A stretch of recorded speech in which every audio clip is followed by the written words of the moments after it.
sign up for here, but dare I do you like the biblical analogies, I'll do one here. There was David versus Goliath, and I think Dave can take down Google. This Dave. And look, there's a reason that we all believe the little guy can beat the big guy. You know why that is? Because David beat Goliath. Why do I rail against YouTube all day when they're censoring me and demonetizing you? It's slightly crazy to do it, but you know, there's a story. David beat Goliath. My name happens to be David, so if David could beat Goliath, maybe Dave could beat Google. I mean, I think we have to come around to realize that looking backward, why do we believe that the little guy can beat the big guy? Why do I always attack Google when they crush my videos? Well, you know, there's a story, David beat Goliath, right? There are time-tested stories that I think have value that actually, this is probably the best way I can answer it. It's a functional version of belief. Some people need a belief that is like sort of transcendent and deeply spiritual.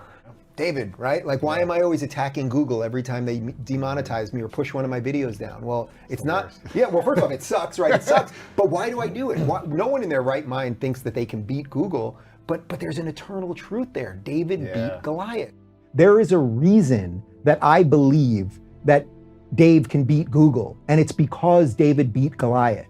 Those stories have some meaning over time that will allow us to flourish as human beings. Giant companies have endless cascading problems that I just don't think that they're equipped to deal with. I think this is actually kind of why David was able to beat Goliath, right? Like, Goliath grew so big that it was actually, you could take him out with one little shot from a slingshot. And I think that's sort of what these companies are. They've grown so big that they have so many problems, so many competing interests. Then you inject social justice in it, so you're not even hiring your best engineers. Ben, as a guy in a yarmulke, you know the story of David versus Goliath. I've sort of become Dave versus YouTube. I mean, I've been one of the most outspoken people on this because it's impossible to tell what's going on. That those stories teach you something eternal, that no matter how bad it looks, it can turn around. That the little guy, David, can beat Goliath, which is why Dave here can fight Google, because I believe the little guy can beat the big guy.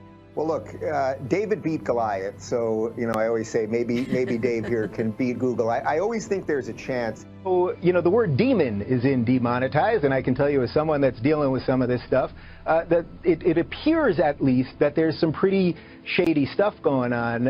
You know, look, I don't want to fight Google and YouTube. You know, there's a biblical story of David versus Goliath. I don't want to be Dave versus Google, because it probably won't work out.